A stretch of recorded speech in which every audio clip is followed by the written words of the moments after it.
I meet a lot of people who dream about buying a motorhome and hello, Tommy.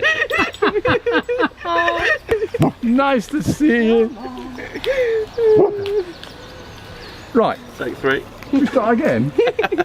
I meet a lot of people who dream about buying a motorhome and then driving around the country and Europe for weeks or months or even years on end. Colin and Karen wanted to do exactly that, but there's 2 interesting things about them. A, they've never been motorhoming before in their entire lives, and B, they didn't go out and buy a motorhome like most people would. They got given one. So there's a few things I want to ask them, and there's a few things, because they've never motorhomed before, that they want to ask me. We're going to have to go inside because it's just so hot, and there's all these dogs wandering around. Okay. This is nice, isn't it? It's lovely. Welcome to your motorhome. You've had it for how long? Just over a week now. And you've already started to personalise it. You've got. Did this come with it? Or No, you bought that, we bought this. Happiness is homemade. Here. And how are you getting on? You've had it a week. Where have you been? Must have been hundreds, thousands of miles already, surely. Daventry. Oh, Daventry. Oh, yeah. It's the place to go. And we've got some lovely places to stay, actually. But what I want to know, how do you manage to blag a brand new Bürstner Harmony? We prefer the term borrow. Okay, all right. How did you borrow it? Can you tell me how it happened?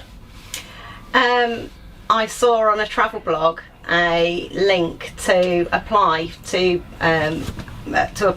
Hymer Group, and I thought nothing ventured, nothing gained. So I tapped out an email late one evening and sent them an email just explaining about us, that we were looking to do something different, and we'd love the opportunity to be chosen and go off travelling for 12 months. And lo and behold, a week later we heard back and we'd been chosen. Really?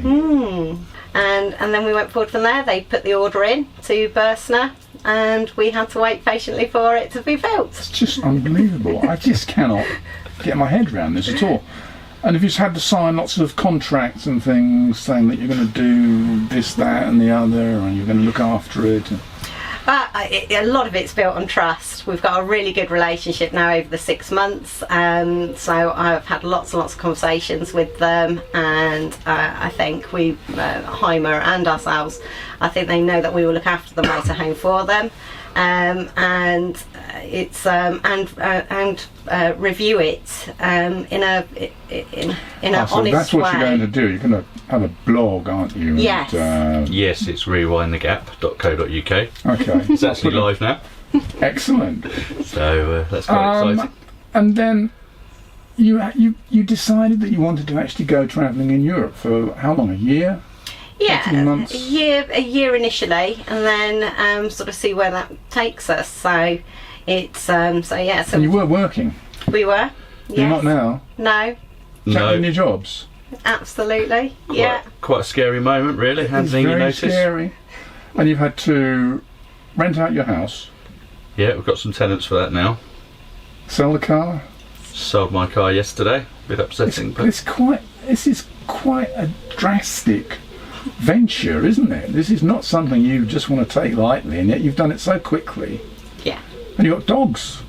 Oh yes. Exactly, and they're coming with us. They're going to come with you. Yeah. What dogs have you got? Because we've had some dog experience today already. So you got a German Shepherd and a a big German Shepherd. So obviously, great, okay. Yeah, and the Springer Spaniel. Oh, that's a winning combination. Absolutely, yeah. You've got the Spaniel bouncing off the walls and the ceiling, and the Shepherd taking up all the space. We're going to have a few trips along the way, I reckon. Fun. Yes. And when are you actually setting off? You've been to Daventry, which is very exciting in itself, obviously. But where are you going and when? We're looking at leaving on Thursday or Friday this week, and we've got a campsite booked in Canterbury for three nights. 3 or 4 nights, yeah. And we're going to see how we get on. Right, and kind of see settle in.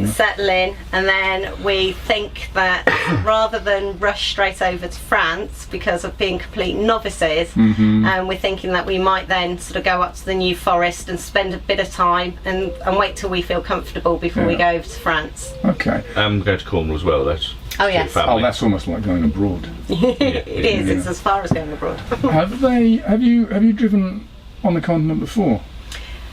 Yes, a Fiat 500.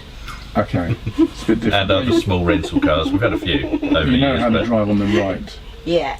But you haven't driven a big vehicle like this before, have you? No. Have you, Colin?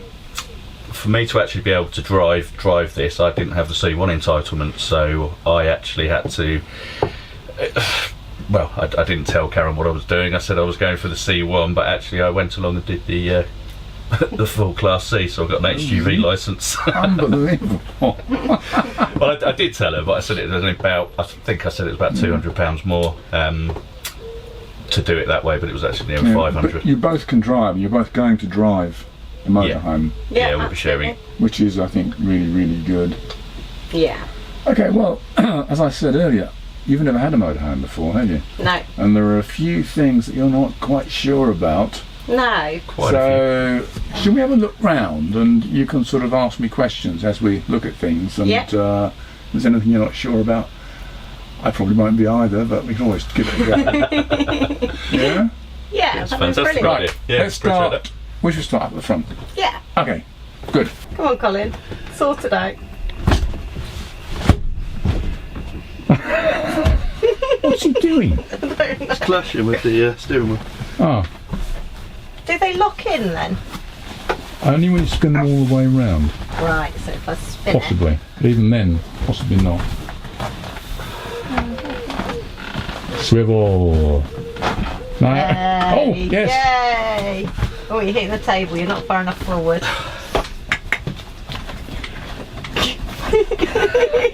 Oh, I didn't tell you that. You've got to put the back up right.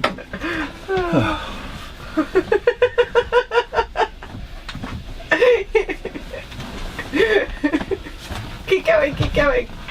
Have you worked out how the table works? Not really. No. Okay. It does go backwards and forwards. There'll be a little lever there.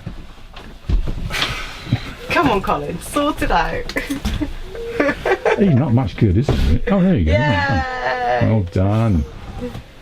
Okay, so we've managed to get the seats facing the right way, which is always good.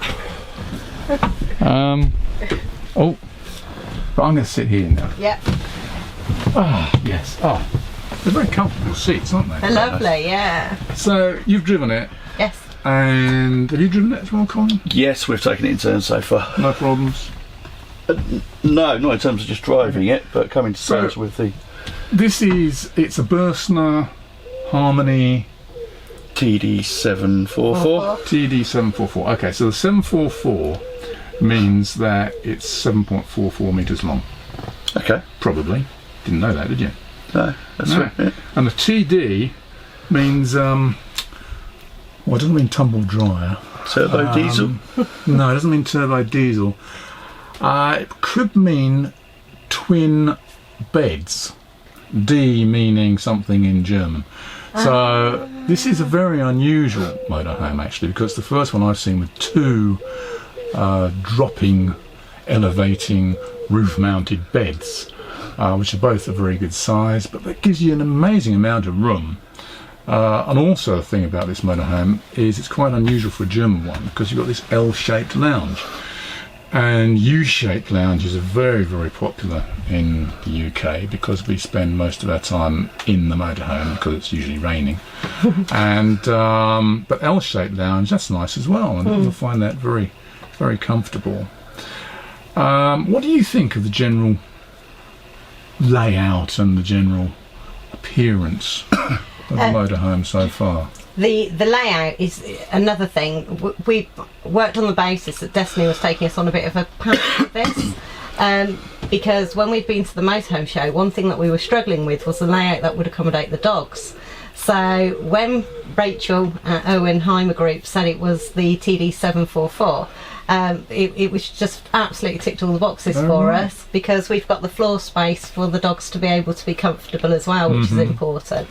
It's and I think inside it's very, very luxurious. It feels, you know, like a hotel room, really. It's so... it's much better than a hotel room. What sort of Depends hotel where do you I stay. stay in? Depends what hotel, yeah, we're all on the same wavelength there.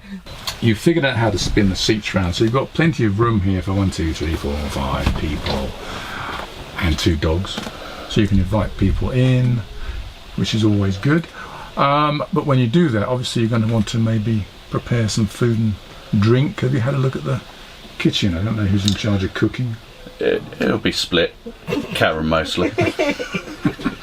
I will have a I didn't moment. want to say anything. I didn't want any suggestions. Well, what will happen, obviously we've now got the external gas point fitted. We've got a nice little compact Caddac stove and barbecue type thing, so, Oh, right, so that'll obviously be my domain. Yeah.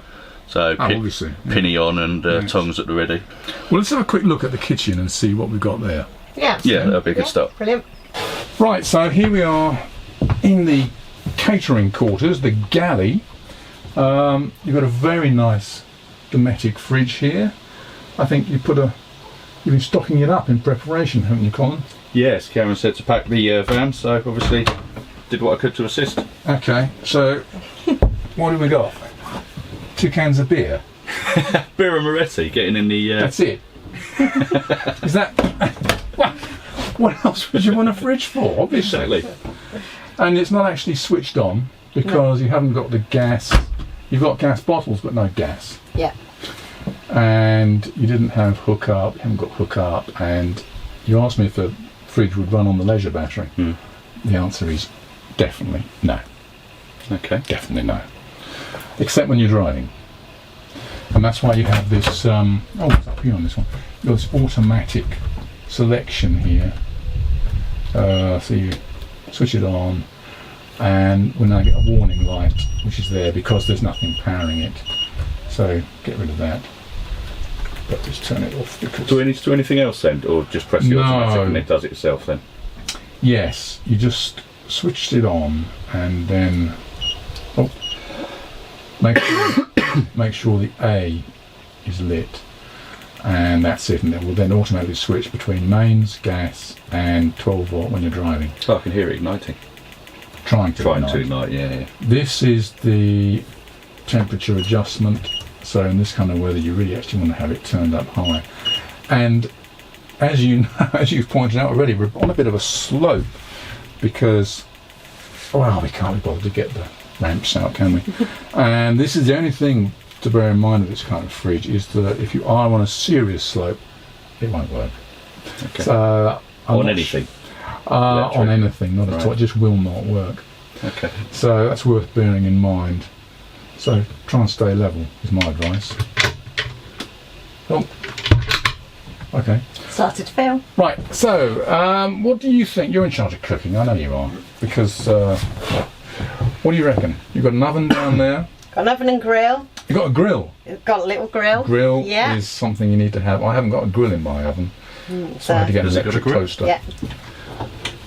It has. Trust me. It has. It has. Haven't got that. It's only a small one, but it's good enough for toast. Absolutely. That's what you have to have. You got some storage. Lots of storage. One thing I really like is I'm not too sure if I'm going to keep these, but I've put all my cleaning products in there. So, Oh, right. well, so nice pull-out Nice. cupboard. Okay. And then you've got the normal. What have you got under there? Three Rings. gas rings. So again, Oh, that's very, very standard. Can I give you a word of advice here, based on an accident that I had? I've got a very similar stove to this cooker, whatever it's called, hob, and I had the glass down and I opened the overhead locker and it was full up with stuff, including lots of glass bottles. Oof. And one of them fell out and went on there, smashed into, I think I counted them, it was 8.5 million pieces. And it was a nightmare. And I've still got only 2 burners operating because one of them has got a little bit of glass in. I can't get it out.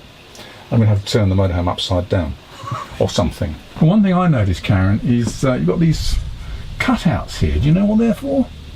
No, I'm not quite sure, to be honest with you, Andy. I've got an idea. I just happen to have in my pocket a little coffee thing, and I suspect Oh wow! that's what they're for, which I've never seen before in a motorhome. Well, that's very, very novel. So, what is it that scares you about the toilet? I don't understand. Go on, tell me. You won't fall in. It's just very different to a conventional toilet, and I'm not too sure how it works. We were shown on our induction, but I've forgotten, to be honest with you, Andy. And there's a lever on it, and I don't know how you function it. Well, toilets is probably one of my things. Brilliant. I'm big on toilets. Right, Karen, come on, show me exactly what frightens you about this toilet. I know that you pull it round when you want to sit on it. Oh. Then you do your business, and then I think there's a lever that you have to pull. Right. But I'm just not sure how it sort of cleans through. Okay, well, bring the seat back down, and you see that blue button behind you. If you press that, a little jet of water will make its way around the bowl and hopefully help to dispose of whatever's Does the in pump there. need to be on its way? The pump does need to be on. And then, but underneath, as you say, you've got that handle. If you were to fiddle around with that handle, right, you've now opened the blade. Do you see? Can you see inside the cassette? Yeah. Right, and now if you move the handle the other way, and you closed it. Yeah. Okay, so this is going to be a really silly question. Do you open or close it before you go? Well, that's entirely up to you, Colin. It's a matter of personal choice and preference. Me, I don't actually care. What's the difference? I don't understand. Some people, well, how can I put this without? How can I? If you have the blade open, then your deposit will make its way immediately to the cassette. There's an advantage to this, which is you might not make so much of a mess in the bowl itself. The disadvantage is that if the cassette's quite full, it could splash and you could have splashback coming up. So, you know, there are pluses and minuses either way. We'll work it out. Right, but there's more in here than the toilet, the shower. What do you make of that? I haven't tried it yet. For me personally, I was a bit worried about the shower because I'm not the slenderest. And I was I've got good news for you. You're not the fattest either. But yeah, it looks fantastic. Can't wait to try it really. Just need to get some of that water stuff. So we have made a change in the Motorhome Andy. We've changed the shower head. The lady at Erwyn Hymer, Rachel, thought it would be better for me having long hair. Actually, I know something about the shower head.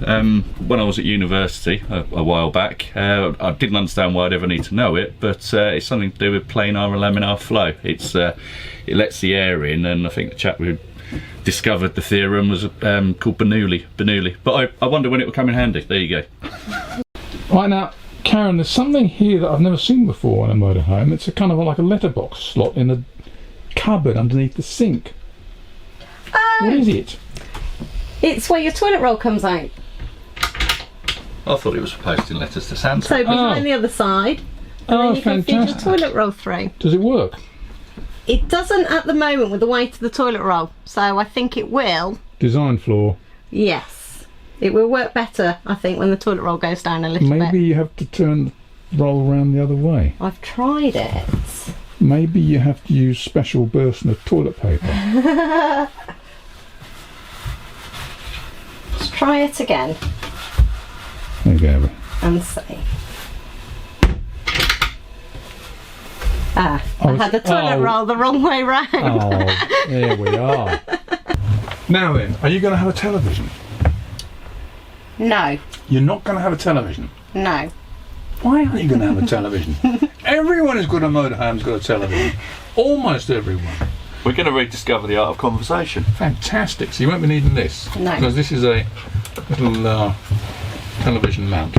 But okay, you can put a nice little picture here, or some puzzles or books or something. Yeah. But looking at this part of the motorhome, this is the control panel. Have you had a look at that? We've had a play. Not sure what everything is though, so. Right, well, it's dead easy. This is the main button here that switches everything on. It's just the 12 volts on, and so a little illuminated sign there comes on. You don't need that on. Here, press this button and it shows you the condition of the leisure battery. It's a fairly primitive measure because it's just showing you volts as opposed to amps, but it's better than nothing. That button there shows you the condition of the starter battery, which for some reason, it's 12.7 is okay. So that's the water pump, but it only comes on when the main switch is on. And then here you have a little display showing you how much fresh water you've got. And as you said, you've got some, but not very much. Here you've got the heater controls, which are actually, have you had a look at this? Tried to play with the heater? Briefly. I haven't, no. Okay, I'm going to have to give you a half-hour induction on this, because it actually is the thing that a lot of people find very tricky indeed. As indeed did I when I first started playing with one, but now I've got the hang of it. And then here you've got some sockets and connectors. That's for a TV aerial, you won't need that. This socket here, do you know what that is? No, we don't. No. That is called a DIN socket, D-I-N, and it's used by German manufacturers and other continental manufacturers instead of a 12 volt lighter type socket, because it's a much more secure fitting. It's a really good thing to have. And you've got a 13 amp socket there. Have you got any other 13 amp sockets scattered around the van? I've found one at the back, one above the table, and that one, so I think we've got 3. Right, so it's not very many, but it's enough. What about 12 volt sockets? Just in the cab. Just got the cab one. USB?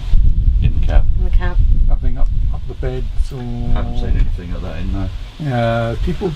Manufacturers don't, in my opinion, put enough sockets in, whether they're 13 amp or 12 volt or USB. They just don't put enough sockets in, which is something that people tend to find a bit irritating, a bit annoying.